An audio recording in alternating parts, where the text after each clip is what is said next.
Hey! Before you get started, hit that subscribe button. Oh, hit that like button too. Thank you. Woo-wee. You know what that whistle means? It's game time. Let's get it. First off, let me tell you a little bit about the segment called Money Moves. It's a segment dedicated towards making a move on a financial investment that involves a sudden change in events in the market, in news, in the world, in your community, things of that nature. Okay, so pay close attention because sometimes you have to take action quickly. That doesn't necessarily mean make a purchase. It means do your homework quickly and then perhaps make a purchase quickly. My goal is to get you the information quickly so you won't be caught off guard and you can prepare accordingly. We may not have all the information that develops from a segment, but we want to make sure we get you the information quickly because in market conditions, sometimes things change so fast that knowing just a little bit of the information can make you a lot of money or save you from losing a lot of money. With that being said, let's hurry up and get you this pertinent news that we got on deck. Before we do that, let's do this. Our Father, who art in heaven, hallowed be thy name. Thy kingdom come, thy will be done on earth as it is in heaven. Give us this day our daily bread and forgive us of our trespasses as we forgive those who trespass against us. Lead us not into temptation, but deliver us from evil. For thine is the kingdom, the power, the glory forever. Amen. Now that we got that straightened out, I don't think we can lose. Okay, first part. Feelings versus market math. I hear it all the time. Someone says politics is ruining the market or the economy is tanking because of blah, blah, blah, blah, blah. This politician, that politician. But let's just do the math. Markets don't run on emotions. They run on numbers, public sentiment, and real world transactions. If you let your emotions dictate your investing, you're already behind in the game. The big players, they play differently. Second thing, tariff talks, fact versus fear. Let's talk about the tariffs. China, Canada, Mexico, everyone is panicking, but let's break it down.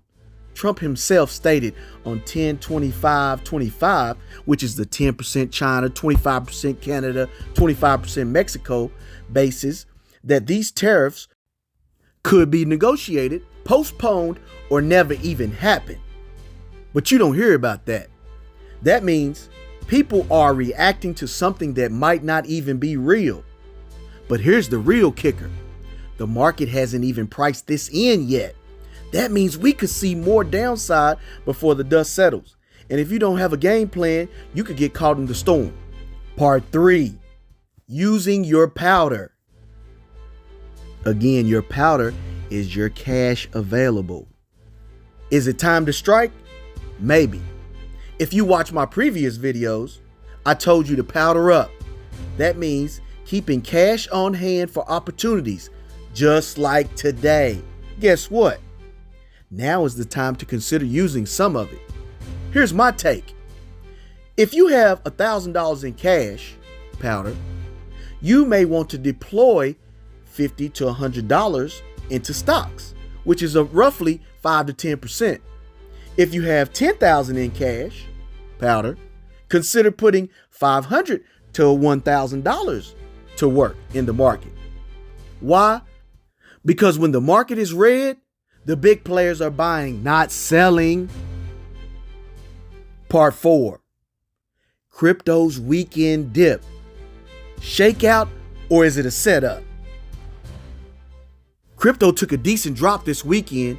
If you got scared out, that's exactly what they wanted.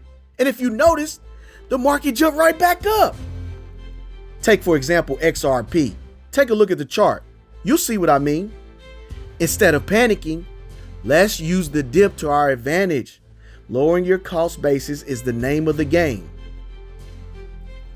So let me give you an example of using a dip to lower your cost basis. Let's say you have a quantity 1, Q1, for a quantity purchased at a price P1, and then you have a quantity 2 purchased at price P2. P1 equals the purchase price per unit for the first batch. P2 equals the purchase price per unit for the second batch. This gives you the weighted average cost basis per unit. Okay? Write that down. Here's the breakdown. Okay, let's say our first purchase, we spent $100 at a rate of $3 per coin for XRP. All right.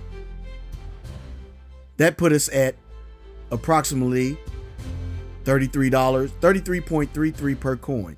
The second purchase was in the amount of $200 at a rate of $2 per coin. I actually bought double the amount that I initially bought for the $3 per coin by spending $200 at a rate of $2 per coin. So what we do is we calculate Q2 and Q1, and then you just plug it into the equation. Q1 plus Q2 equals 133.3. So our cost basis equals the total cost divided by the total quantity. We spent $300 and we divided that by 133.33, which is the total number of coins, okay? That gave us a cost basis of $2.25, which is $2.25 per coin, where we initially had spent $3 per coin when we initially spent $100. Let that soak in. It might confuse you just a little bit, but look at the numbers, write that down, and do a couple examples on your own. So that should give you an idea how you can lower your cost basis by coming over the top rope and adding double the amount of money that you used to purchase the first time when the market dips. Okay? If you got any questions about that, put it in the comments section. The bottom line is, if the market dips, that spells opportunities. Stocks dipping, you might want to use 5 to 10% of your cash to pick up shares, or maybe more or less, depending on your particular strategy. Crypto dipping, lower your cost basis and accumulate more. Stocks dip, lower your cost basis, accumulate more. Tariff panic, wait for the market to fully react before making emotional moves. This is how the big money plays. If you follow emotions, you lose. If you follow strategy, you win. So tell me in the comments, how are you playing today's dip? Are you buying? Are you holding? What's your strategy? Like, share, and subscribe for more money moves.